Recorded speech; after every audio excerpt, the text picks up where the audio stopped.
14-10. Touchdown, Chargers!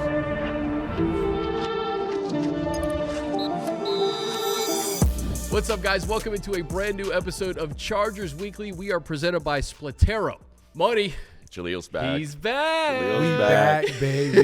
Jahleel Addae is back in the mix. He tried to get out, man. He tried to go into civilian life. Yeah. And it just not Just happening, when you man. thought he was out. I miss my brothers. Most definitely. We're thrilled to have you, man. Jahleel going to join us throughout the 2025 season, so that's a win for everybody. And guys, you know, it's Thursday, taping this on a Thursday.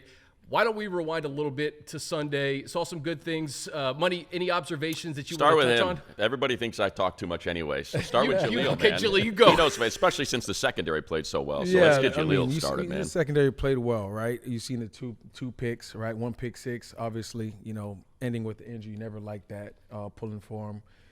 But my biggest thing for me is when we talked about it, Chris, when we were covering the game just last year at this time of the year, Jesse Minter's defense. And people might say it's because I'm a defensive guy, but his defense showed up last year in the preseason and it rolled over into the season.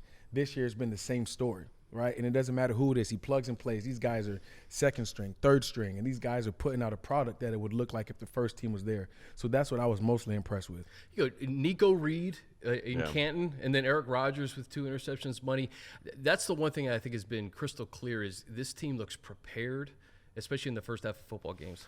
Yeah, you know, fans focus on players, which is understandable. You know, they're the ones that are on the field that have their names on the back of the jerseys that they decide to wear to games. They don't focus on coaches. Yeah. And you said it, Jahleel. It's not just Jesse. I mean, look, he's the straw that stirs the drink, but the position coaches, and you've worked with them, and Chris, we've been around them, so it's such a good staff, and I think that's where sort of the special sauce of the Chargers is. It's not just Jim Harbaugh or Jesse Minter or Ryan Ficken and Greg Roman. It's all of those coaches underneath them. And, you know, what Klink is doing with the DBs, I think we were wondering. Chris O'Leary did such a great job last year with Elijah Molden and those safeties, and you're seeing these safeties pick up. I mean, you had Miles Purchase out there playing free safety for the first time, you know, at the Hall of Fame game, and he was sensational. So I think it just goes to show you that, like, that's the one thing that maybe people aren't, and it's understandable. It's hard to know who the position coaches are, but we say their names so often because we know how important they are. And it's like you said, Jahleel, it doesn't matter, or you said it, Chris, Nico, 1 week, it's Eric Rodgers, both undrafted free agents, in back-to-back weeks. It's Marlo Wax, who I thought popped more than anyone in that Saints game, because they're getting coached up, and they're really good players. And you pair good players with great coaching, and now you got kind of what's happening with these Chargers. There's another name I want to bring up, and it was R.J. Mickens. We were talking about him. He had 2 really good quiet games over the last 2 preseason games. Looks like to be a truly sure tackler. He's in the right position at the right time. And as a safety, most people should know that don't know, you're the quarterback of the defense, right? You're the quarterback of the defense. You're making the calls. You're making the checks. And I remember coming in as a safety in my rookie year, and that's a lot on your plate, right? You're trying to figure out what my job is before the snap. Then they're motioning from 2x2 to 3x1, and you got to get the linebackers bumped over in different run fits, and we got to change the coverage. So R.J. Mickens has really put out a good blueprint the first 2 games, I would say. Yeah, Mickens, 59 snaps in that game Sunday. He was the highest-graded rookie safety in preseason week 1, according to Pro Football Focus. And, Jahleel, you're the perfect person to ask.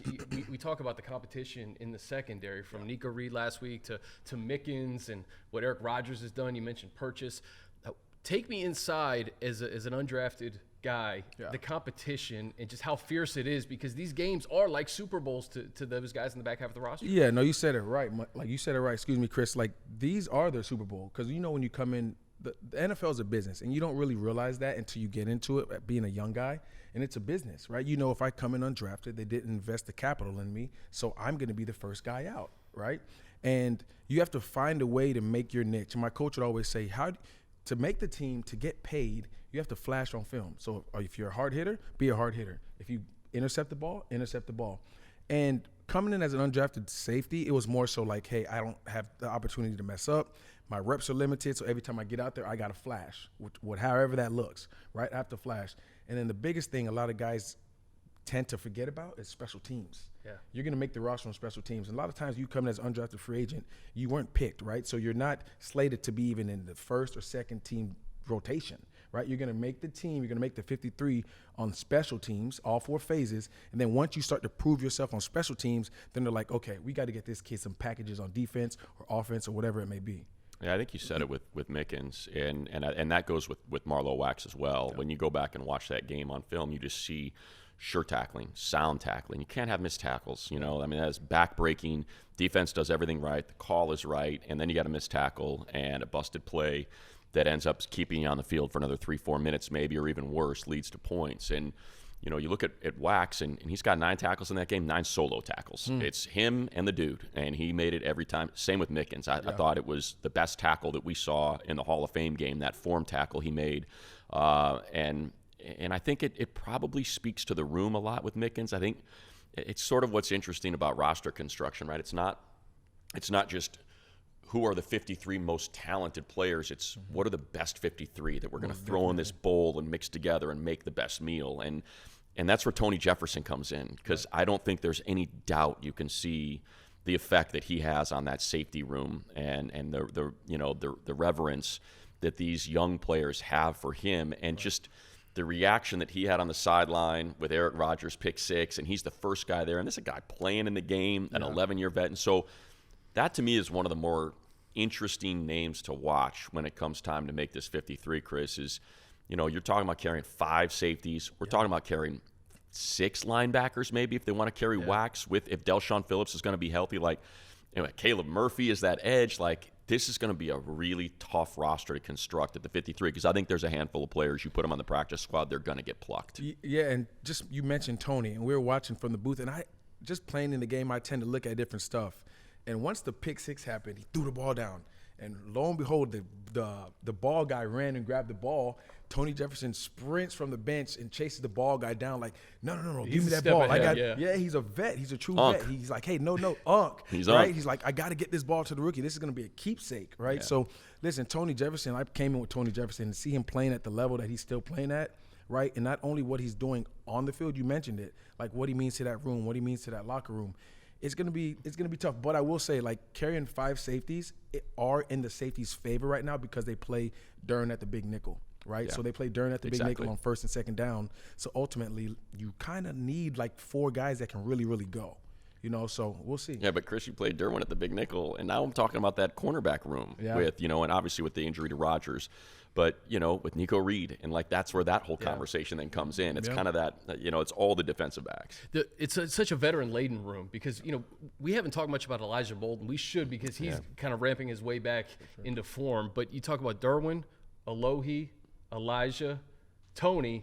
What a room to learn from if you're R.J. Mickens, to have that versatility in that room. And again, I think we've talked about the fact that Elijah got hurt in that Patriots game at the end of the year and how much that hurt them in that Houston wildcard game. But you know, Jesse Minter, he even said at the podium, they still have some decisions to make as far as that DB's room, because guys are continuing to make plays money. Yeah, I mean, I think, you know, we looked at the guaranteed money for Benjamin St-Juste, and he's been banged up all through training camp, and it's like, okay, well, this could be a casualty because of how good these young players are playing. And then he goes out there and you just hear the effusive praise that Coach Minter has for him and how important he is, and how, because he's different. You know, he's a different body type. You look at St-Juste, he's a big dude. He's big. He's physical. Yeah, I mean, he's typically a press man guy, and we know that that's what Jesse wants to start playing more of. So I think you hit it on the head, Chris. I don't know. Look, before the injury to Eric Rodgers, you know, now we're talking about him and Nico Reed. And then you, of course, have your 4 guys that we came into camp assuming we're going to make the team, and obviously still Hart, St-Juste, and Jackson. And I don't even know what to make of it now. And I think it just speaks to probably doesn't matter. Whoever they throw out there, these guys are coached up and they're ready to go. Jahleel, I was going to say, Derwin talked about the DBs yesterday in his presser and just the different sizes, right? You know, Tarheeb and Dante are a little quicker. You have the size of Cam Hart, the size of St-Juste. And even Coach Minter was saying, you know, we take everything into account on a week-to-week game plan too. Who are the wide receivers we're facing? But the fact that you have so many different pieces that can match up with a lot of different guys, I think it speaks well to the room.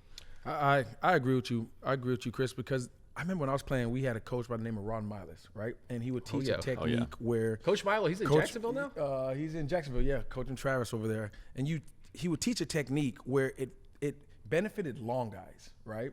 Like, stay at the line, get your hands on, don't inch out, make it a fight at the line of scrimmage. But then you'd have quick guys like Jason Verrett or Casey Hayward where they're like, nah, coach, I want to play with my feet, right? I want to play with my feet. I want to inch back a little bit, use my hips, good eye technique, see where his hips are. And Coach was such a great coach because he believed in the pair step, which is stay at the line, stay square, 2 hands to 1, jam, run, right? But he knew that he had guys who had different statures, different attributes, and he allowed them to play their game. And you mentioned it, and I think that's why Jesse Minter, they understand that it's just not about a system. It's about putting the guys in the right place to make the right plays with their attributes.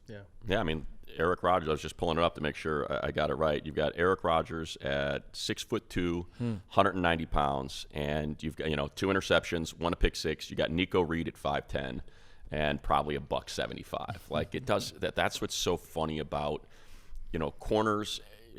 Wide receivers to some degree, but you expect that because there's different positions. But corners and running backs, it's just funny to look at the room, when you see these guys standing next to each other, and you've got this 6'2", pushing 6'3" St. Just standing next to Nico Reed, listed 5'10", probably more in the 5'9". And then you look at the running backs and you see, Haskins standing there next to Naheem Miller-Hines, and it's just like, how do these guys play the same position? But that's good coaching, and knowing that Nico's going to play different than St. Just is going to play, and then Eric Rodgers is going to play, and yet they can all still be effective. Minute 43 in the game, though, Eric Rodgers gets hurt. Of course, we don't know the status of Eric as we tape this, and I know it didn't look great, but again, I think it speaks to Jesse Minter having these guys ready and crisp and available. To your point as we started the podcast, like I seen Tarheeb and Cam as 5th-round picks last year elevate their play, and we hear Derwin and Jesse heap this effusive praise on Tarheeb and just his preparation, the way he attacks practice. That's another guy who made a really good play in the beginning of the game. I'm interested to see what he does going into year 2, that leap that he can make, Jahleel. And that, as a player, what is that leap from year 1 to year 2? What is that like? Right, and I think it's more so, okay, what's his leap, but where are they going to use him, right? Because we talk about Dern at the big nickel, right, in first and second down, but is Tarheeb going to play nickel in third down where it's more passing situations? Is he going to start on the outside, which he can do both, right? We seen him last year make plenty of plays on the outside, and then we've seen him move into the inside where he's very instinctive. And I remember coaching him 2 training camps ago when his rookie year, last year, and I said, Tarheeb, you gotta come on with it, man. Like, you're looking a little lethargic. He's like, Coach, I'm a gamer.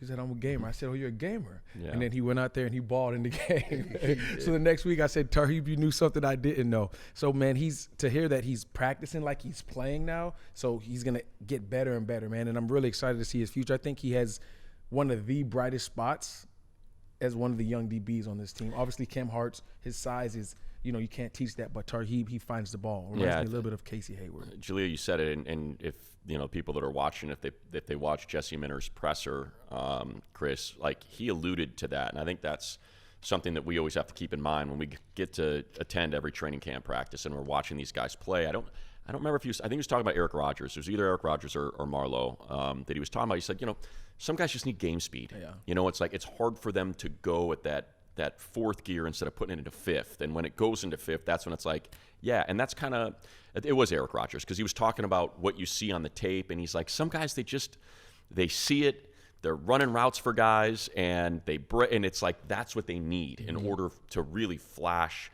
what they do. And I think Trey Lance to some degree was like that. We were kind of watching him in training camp practice, and we're seeing like, okay, the accuracy's not quite there. We haven't really, the legs don't really flash.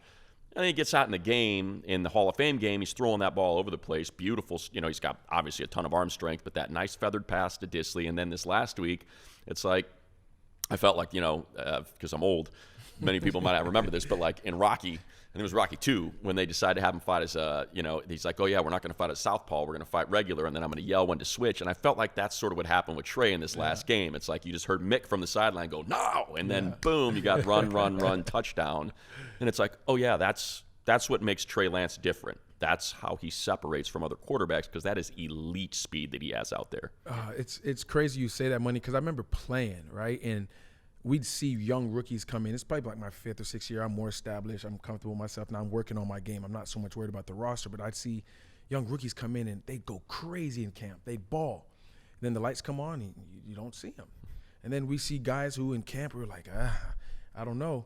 And then the lights come on and they're pick 6, 70-yard touchdown bomb. It's just some guys. It's like Tebow. Remember like Tebow? Like you hear all these stories about him in practice, and then he goes in the game and it's Tebow magic. Yeah, and it just never made sense to me because I'm a real superstitious guy. And I'm like, however I play in practice is how I'm going to play in the game. And I took practice extremely serious. I don't know if it's because of my undrafted background, but it's like, listen, if I have a great week of practice, I'm so comfortable going into the game on Sunday. And I don't know, some guys, they just come alive when those lights come on, and some go to sleep. So you know who's come alive is number 99. Oh man, and Buddy, I think he looks great from your perspective and your vantage point with DJ. I mean, you guys are the best in the business anyway, but to do it during the preseason and for DJ to have an eye on all these guys and evaluating them. I mean, Jamaree Caldwell, both weeks, and especially on Sunday, man, he really popped. Well, look, he's taking on double teams. You know, the sack. Just go back and watch that play if you have if you have the opportunity or if you have it available to you. He is legitimately double teamed, and as he's double teamed, he's got one hand on one defender, his other hand on the other defender, while his head is up into the backfield. As soon as he sees, I think it was Shuck, right, that he sacked, or was it? It was Shuck, I think. Yeah. As soon as he sees him run to his right, he immediately sheds. He's gone, and there's the sack. That's, I mean, you can speak to it better than I can, Jahleel. That's like, you know, third, fourth year sort of level play. And remember, Saints were playing their starting O-line, and that is an O-line that's got 4 first-rounders on it. And that's, I think he was engaged with Caesar and Penning, if I remember right. I think those are 2 guys he was engaged with. That's their starting O-line. Sheds both those guys, boom, sack, and we've seen that in every snap he's had. Yeah, you talked about it, Money. Like, playing the nose tackle position might be the toughest position you're going to play, especially in a 3-4. Why? Because you're going to be double teamed. You harped on it, right? So just seeing his ability to take on the double, which is hard. Like, coaches will always say to nose tackles, you have to anchor down. Sometimes they teach guys to drop one knee down to anchor, to get skinny, and then once that guard climbs, because the linebackers come downhill, then he has a one-on-one, and then he can make his play, right? So there's a lot of technique that goes into that, and you said it, Money. That's a play that a third-year, fourth-year type guy is making, and when I seen him make that play on film, I said, yeah, this is why they went and got him in the third.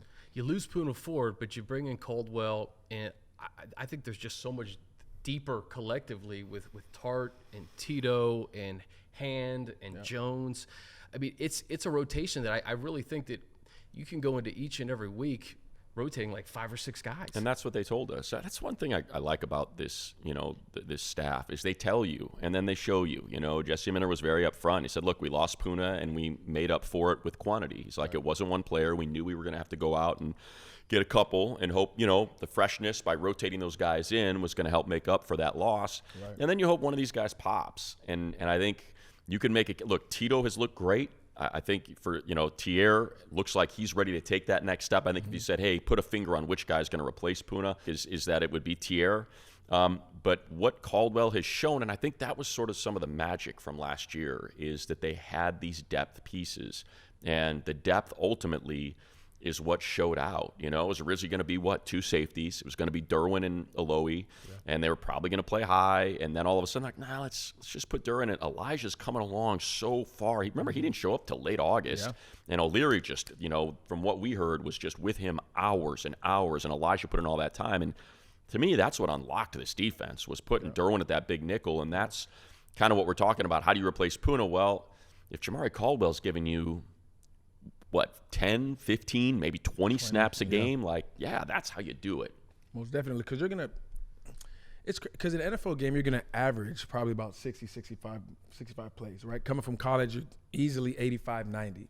And you talk about the depth, and it's so big in the NFL because you get banged up week in, week out, in these 17, 18 games, and you're just fighting every week. You're getting body work, and guys get injured. It's a 100% injury rate. We all know that, right? Yeah. And you see the teams who thrive the best in December and January are teams who have depth and have guys who come in and it's the next man up mentality, right? But here, they don't talk about the next man up mentality. It's almost like you got to know, listen, you're on the roster for a reason, you're on the 53 for a reason, and at any point in time, we can count on you.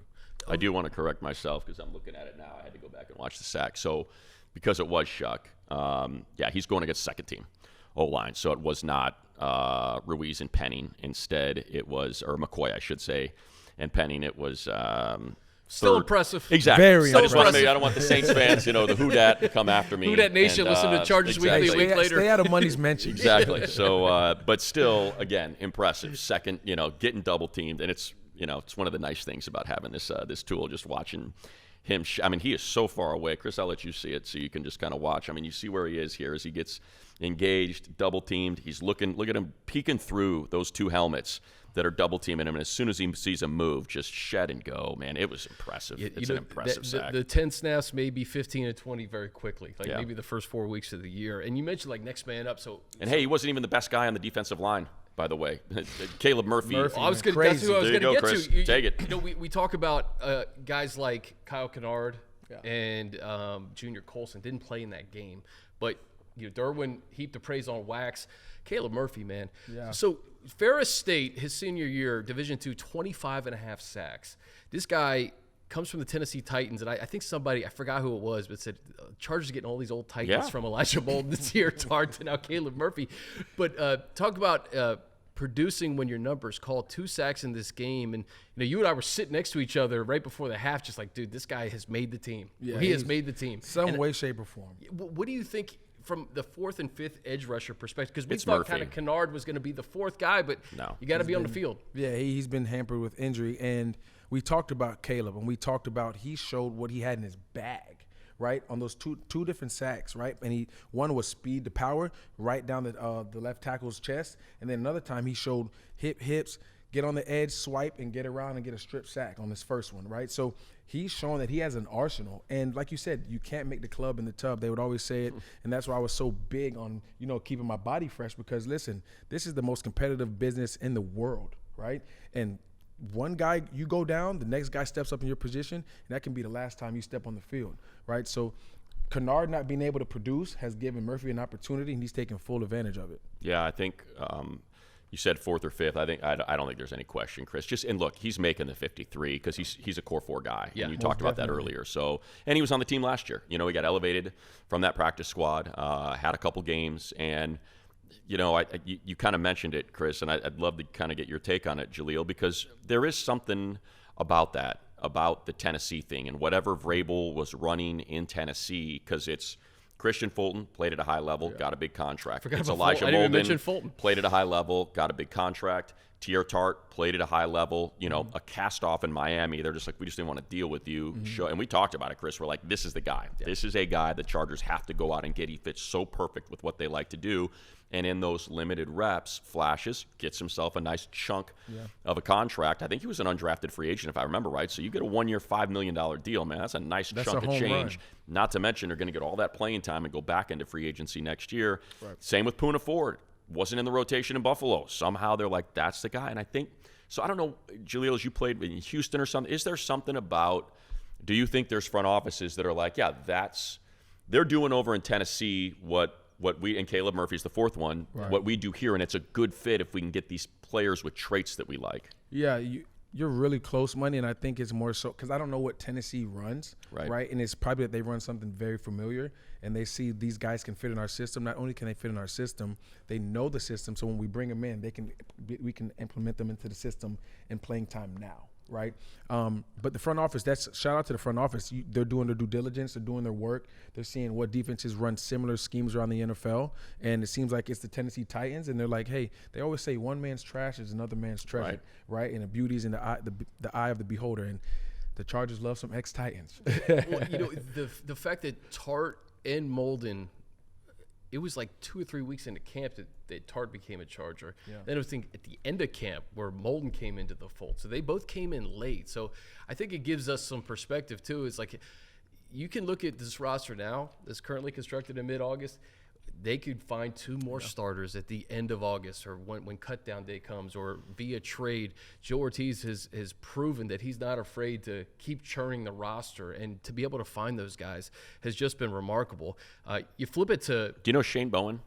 I don't. Yeah, so Shane was there. He was in Houston, but I think it was before you were there. So Bowen was their DC under Vrabel. He's now the DC in New York. We saw how good that defense was last year, despite how bad. So that's a dude that knows how to coach D. Exactly. So for some reason, that's the dude that they saw coordinating the defense. What year was he in Houston? It was way before you. Okay. 16, 17. Yeah. Which is I know you were here. Well, Bowen's got when you rolled up in 2017. He's got Thibodeau, Burns, and Abdul Carter coming off the edge that the Chargers will see in Week 4. And Dexter Lawrence, arguably the greatest queen on the chessboard on the defensive side of the ball in football. Man. Chargers Weekly is presented by Splitero, helping homeowners access their home equity with no monthly payments or new debt. Splitero offers home equity investments, a better way to access the cash you need from your home without going through a bank. Get a lump sum of cash in exchange for a share of your home's future value. Pay off debt, renovate your home, and better your life. Get your free cash estimate at splitero.com/Chargers. Money, you kind of touched on Trey Lance and just kind of the difference in style of play from week 0 to week 1. The running back position is getting very, very interesting. Omarion Hampton didn't play. There's a reason for that because I think we know who Omarion Hampton is going to be come Brazil. Najee Harris is still working to the side, so his availability TBD. But between Haskins, Vidal, we got to see Rocket Sanders, Nyheim Hines, who I know had a couple of fumbles and one loss. Those 4 guys, man, and listen, I want to see a little bit more Rocket Sanders. Yeah. Seeing what he did in South Carolina, to see that fourth quarter and some of the runs that he had. I don't know if you and DJ spoke about Rocket and just we did. Yeah. What did you guys have to say? Well, just I think we've talked about it before too. There's when you look at the undrafted free agents and you see the guy that's got the biggest number, and that's Raheem Sanders, $60,000. Was his guarantee. It's the highest. Second highest was Nico at $40,000. So those are the guys that you're like, okay, if you want to handicap who's going to make the team, it's the guys that got the most money. So, and that's why they enticed him to come here ahead of other teams. He just fits what they do. Yeah. They signed Gus Edwards. They signed Najee Harris. Big body. They drafted Omarion Hampton, 6'2", 220. Like, what's Raheem Sanders? He's 6'2", 230, 235. And 4'4". A 4'4" guy. And I think the one knock on him that DJ, well, I shouldn't say a knock. The one thing that DJ said, coming out of South Carolina that was a concern is, can he give you anything in the passing game? Because that just wasn't there. There was no evidence that was something that was in his bag, that he's even on the field. So it's like, can he pass pro? Can he catch the ball out of the backfield? That's sort of what you want to see. And what did we see? We saw him put him out, in the route, and he was fine. Caught it, had a nice little move, little juke move after he caught the ball. And then I think you talked about the 4-4 Jahleel. You saw, the way that play was schemed up, hole gets plugged, bounces it, and he's able to beat the corner to the pylon. So that kind of tells you, okay, he's got everything. This is a dude that's got power, he's got speed, and he's got some vision to catch that ball. Money, I came out at the wrong time. $60,000 for undrafted free Right? agent. Right? I came out. Yours? Did you get a couple grand? $5,000. Yeah. $5,000? I mean, that's the After thing. Like, taxes, that's it what was like $2,000. and that's what most guys get. Yeah. Like, if you look at the Chargers undrafted free agents, it's going to be between $2,000 and $6,000. So that's why $60K is like, okay, they want this. This guy's probably going to make the team. And you made a good point, Money, because you talk about, Najee, and then you have Omarion Hampton, right? So the third running back typically is your third down back, scat back. We, get him out to the backfield, screens, get the ball in his hands. And that's where that's going to be the difference, I think, right? And playing with Nyheim Hines in Indy, that's all he was, right? He could pass protect. He's a kick returner, punt returner. Obviously, he had those muffs, unfortunately, in the game last week. But he's a guy that's really shifting. He's a really good third down back that you can get involved into the passing game. So I think the battle's going to be one there. I think they have their first and second down backs, basically with Najee being healthy if he's able to play. But the third back is going to be based on what you can do in the passing game. That's my opinion. So I think let's think positive and say Najee's going to be ready to go. Let's just say that, okay? I'd like to say that, but I think reality suggests that that's probably not going to be the case. Okay. I would love. So you want to? Let's do 2 columns. Yeah, we're doing the hypothetical best case and then the worst case. So the first is that we know Omarion Hampton, Najee Harris, and I think we would agree Haskins is going to make the team because of his special team ability, right? And you know what? You can make a case. He's been the best looking back in the 2 tote the preseason rock. games, He can tote it. right? He can So tote it. this competition really comes down to Rocket Sanders, Kimani Vidal, who I think has had a good preseason, and Nyheim Miller-Hines. So if today, who's that third running back? With Haskins making the With squad? Haskins I think making the Haskins is definitely on the team. I'm going Hines. I because of his return ability, right? Kickoff return. Did you see what Which he is did? where those muff punts come in, and you're like, ugh. Exactly. Yeah. Now, if they can oversee that and he can come these next 2 games and show them that, hey, I cleaned that up. I just know playing with him how explosive he is. Went to Buffalo after the Damar Hamlin scary injury. The next following week, he took a kick return back 100 yards. Like, he has the ability to be able to produce on special teams, and that's the only reason I'm going in that direction. Yeah. Where you at, Money? I think for me, so in that column where Najee, Hampton, Haskins are there,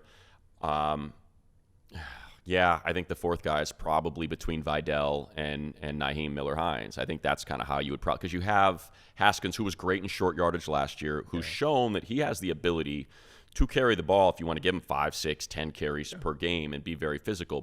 And all three of those guys are similar. They're big power back guys. So I think that would be sort of your battle. And I think Kamani's kind of getting lost in this because he struggled last year in pass pro. But what I've seen so far this year is a different dude. I think he's looked great. He's been explosive. He's been physical. I think he's been much better in pass pro. They drafted him for a reason last year. So I don't think he's out of this mix at all. I think it's probably the tightest competition of any room here because they're not carrying 5. I mean, that's not happening. So I think the question is, if you keep Nyheim, can you get Kamani through on the practice squad? And I think the answer is probably yes. If you keep Kamani, can you get Nyheim through on the practice squad? I think the answer is probably no. I think teams might come get him because of what you said. Look, most of these punt returners tend to be smaller guys. There's not a lot of Cordero Pattersons out there, so that leaves them open to injury. And if you can have a backup guy like Hines, if something were to happen to Double D, I think that sort of plays into that. Now, if you want to start, Chris, you can start in the other column where Najee's on the, he's out the first 4 weeks if that's the way this shakes up. And I think that opens up a much more interesting conversation. Well, it does. And, you mentioned this with the wide receivers too. I think at the beginning of camp, Money, we tend to fall in love with some of these guys, but they end up coming back on the practice squad. So that's, I think, the main point is, okay, what guy can you get back on the practice squad versus, listen, some people may think that there's a reason why Rocket Sanders got $60,000, maybe because a lot of teams wanted him. So if there's a team out there that sees that he popped against the Saints and he has a really good game against the Rams, maybe that's a player that you can't keep on the practice squad because somebody will scoop him. So if Najee's not ready, I think that becomes a very interesting thing. Nyheim Hines, the fact that he has the versatility to be able to catch the ball out of the backfield and brings maybe a little bit of a different element than Omarion Hampton does, I would lean to maybe him being that third back in addition to Haskins. We're just how's that for a pass pro rep? He can do it. Right? He can do it so all. he can do it. Even though he's a smaller guy. Yeah, I've seen him do it. Yeah, I mean, you played with him, so it's a dude that was out of the league for 2 years, so you got fresh legs. And that's a great point. That's a great point. He was out of the league for 2 years. You see he's wearing his knee brace, but you seen last week on Saturday, he's breaking ankles in the open field. The knee's there. He's good there. So I think that's a lot of I think that was one of the biggest things why teams were hesitant to bring him back in, is because of the knee injury, especially at running back. The toll that they take. But he looks healthy. He looks 100%, and he looks like he can go. So it'll be – I've seen guys make the team on the last preseason game. Yeah. Right? Austin Eckler. I was going to say. The biggest one. Number 3. Tony Jefferson last year. Tony Jefferson last year. Yeah, the Dallas game. Thomas Harper that was slated before him, right? He gets hurt. T-Jeff goes in for the Dallas games and has probably one of the best games of any Charger in the preseason. Yeah. Right? So still a lot of time. That'll be in the books for maybe the best 1,000%. Preseason performance ever. Yeah, look, the Najee thing, I hope he's fine. I hope he's ready to go week 1. I just think the reality is he's still just kind of walking around. He's still working off the side. I mean, we're 3 weeks out of Brazil, and that is hard when you've been out. Remember, the injury happened on July 4th. Yeah. You're talking about he's been gone for 6 weeks. And I know running backs, it's just to me, and I think the way it lines up, it makes it interesting because of how Rocket is built very similar, and he's got more explosiveness than Najee does. But we know what this team wants to do, man. Yeah. We saw I called way too many Stanford games when Harbaugh was there. I called way too many 49er games when he was up there. This dude wants to lean on you in the fourth quarter. He wants to run a 4-minute offense, and Rocket fits right into that, as Najee does. And so I think that's, when we're talking about that column, Najee's inactive for the first 4. I don't think there's any question that Raheem Sanders is in there, that it's Haskins, Sanders, Hampton, and then again, I think that battle comes down to Hines versus Vidal. And it's not the worst thing in the world. If Najee's not ready, get them ready and get them fresh for the definitely. back half of the season with Omarion Hampton and then whoever kind of raises their hand in the running backs room. What's funny is we were doing our pregame show at our Bolts to Watch. You had KLS and I had Trey Harris. Trey it wasn't a day to pass the ball. Yeah, it was not a good day to pass the ball. Trey Harris with loud just and wrong, Chris. We were loud and wrong. we were loud and wrong. But KLS popped in Canton and I just thought Trey Harris a bounce back game, and even Greg Roman said it didn't go right at the beginning of the game, but just wasn't in the cards to pass. And that's why I don't want to just completely rule Taylor Heineke out as the backup quarterback either, because sometimes you get a 2 or 3 series and they just don't go your way. So what I'd like to see against the Rams money is Taylor Heineke for a half. Yeah. And I think it'd be important to see him for a longer extended period of time. I think being selfish is, I'd like to see him ball out and then teams make the call because they need a backup. There's not a lot of good backups that you can trust to win a quarter, to win a single game. Heineke's one of them. I'd have full faith that he can go out and win you a quarter and win you a game. And if the Chargers decide they want to go in the Trey Lance direction, then they can recoup the pick that they sent out for him. Go get a 7th or a 6th or swap, your 7th for a 6th, something along those lines. So, I'd love to see him ball out. I do want to allude to, the KLS thing. And, we love him. We just talked to him. He's great. And he had a huge drop. It was a bad drop, but nobody said anything. And so I think it's important to remember people have narratives attached to them. The narrative attached to KLS is explosive. This is our guy, man. He's going to come out. He's the speed element that we wanted, that we've been looking for. That was a big drop. Yeah. It maybe set the tone for Heineke to have a rough go in that game in those first 2 series. Now, Heineke did some damage himself, airmailing Conklin a couple times, but if that's Quentin Johnston that makes that drop, it's all we hear about. So remember, wide receivers drop balls. Keenan led the league. I would hate freaking punch me in the head if you heard me say it, but Keenan led the league in drops one year. Yeah. He led the league in drops. Why? Because he was targeted 170 times. Right. So, it happens, and it happened to KLS, and it's going to happen to Trey Harris. It's going to happen to Quentin. It's going to happen to Ladd. Well, maybe not Ladd, but it's going to happen. It hasn't happened to Ladd yet, but it's going to happen. Where's the wood at? Exactly. That's part of the deal, though, Jahleel. I mean, you've been up close and personal with these receivers. Sometimes I remember that Green Bay game that we all talk about Quentin's pass. I think Keenan had a drop in that game in the end zone. And Keenan's is as sure-handed as they come. Yeah. I mean, Keenan is put together.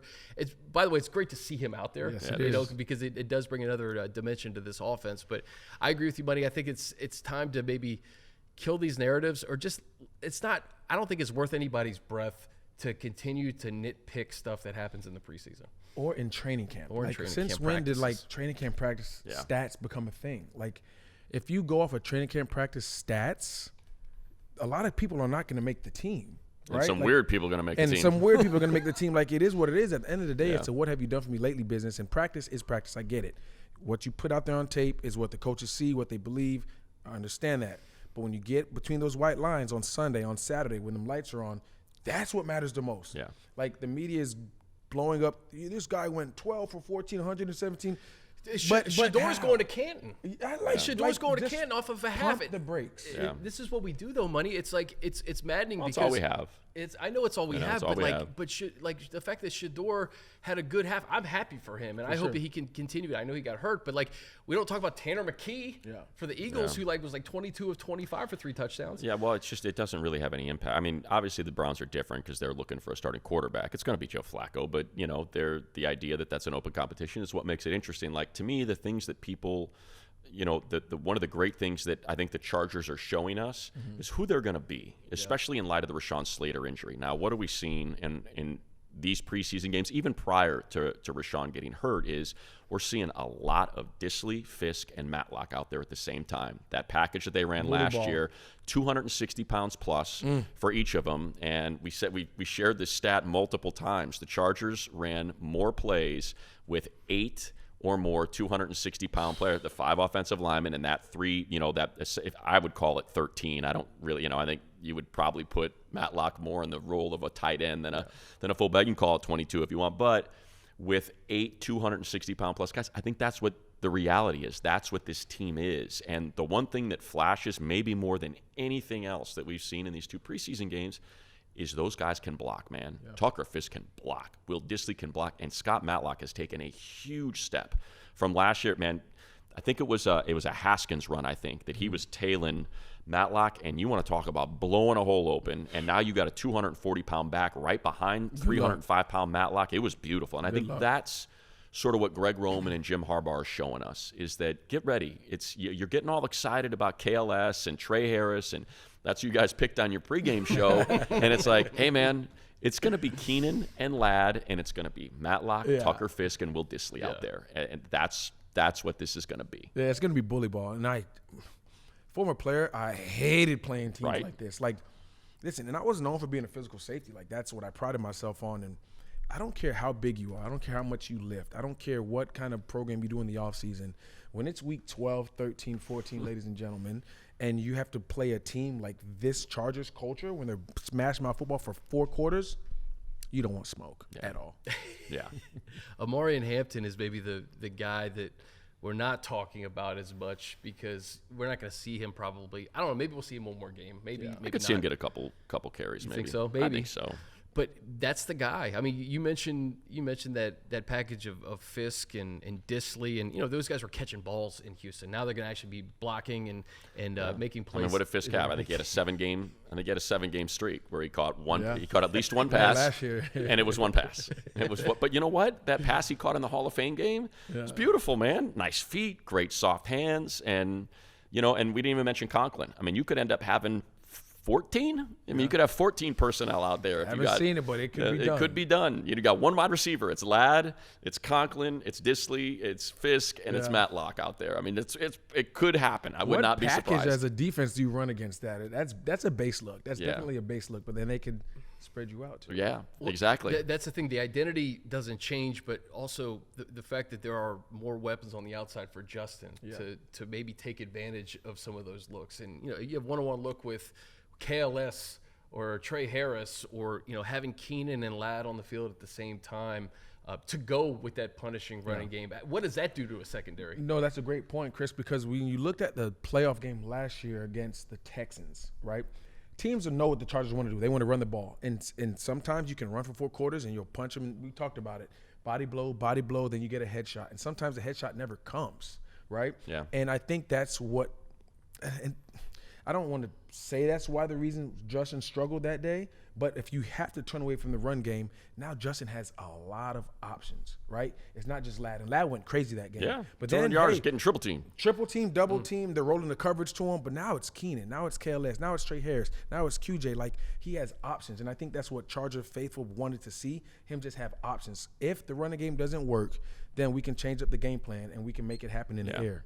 I mean, it was a tough game. The fact that they couldn't run the ball, that they couldn't block. Yeah. So now you got no play action. You got to run a quick game. No one could separate. No one could get open. It was like it's old news. It was a long time ago. Money, we were a shoestring away. I actually saw that the C.J. Stroud play where they fumble and he picks it up. Thule was a shoestring away making a sack, from making a sack, loss of 30, or even picking the ball up and scoring, and that game is completely different. That was the one play that changed everything. Before we get out of here, anything that you want to see Saturday that we didn't talk about that you're looking forward to? I think just more. I think it's more of competitors welcome. The theme of this team. It's more Marlowe Wax, Mickens, Bridges, instead of Eric Rodgers, maybe it is Bridges who flashes as that corner, is it Miles Purchase back out there at free safety? It's the depth of this team that I'm looking forward to seeing. I think also, the one room that needs to be settled ahead of all others is that running back room, because like I said, I think that's going to be a tough decision between Vidal, Hines, and Sanders, and that's probably what you're going to see. You're going to see a lot of. So. What about you, Jahleel? What about me? Enough about me. Let's talk about me. No, it's preseason, right? And I just want to see these guys. I want them to be vanilla playbook on offense, vanilla playbook on defense, vanilla playbook on special teams, and just let them be athletes. Let them show their God-given ability and let the chips fall where they may. Like you said, money, competition, and see what happens from there. I want to see if those guys like Kyle Kennard and Junior Colson can get on the field this week too, because I think it's going to be crucial. I think, Chris, if you're just A and Bing, Junior versus Marlowe, you're talking about a pretty sizable difference in the way that looked at that position and just what their eyes were seeing and what they were executing. So I think Junior, I feel like what Coach Minter said is right on the money. And that's like, he's just got to stop thinking, man. He's got to get back to being junior and stop feeling like he's so far behind and he's processing too much, and just lean on your natural gifts. And what you said, Jahleel, is what Greg Roman said in his presser. He's like, I'm not out there running rub routes. I'm not drawing up plays for these guys. I want to see you win. He's like, we're playing vanilla. Show me that you can win. Show me that you can separate. Show me that you know what routes to run. Show me that you understand leverage. That's all we're doing out there. That's what this is for. It's not to draw up a cool play to get you open. No scheme. You know, because we schemed it up. That does nothing for us. He's like, we're just putting guys out there and seeing who can win. And I think we've seen Eric Rodgers win, Miles Purchase win, Nico Reed win, Caleb Murphy win, Jamaree. Like, that's what's fun. Let's just go watch guys win their individual battles. Yeah. All right, guys. Welcome back, bro. Yeah, it's good to have you. Good to see you. For Money and Jahleel, I'm Chris. This has been Chargers Weekly. We'll see you next week.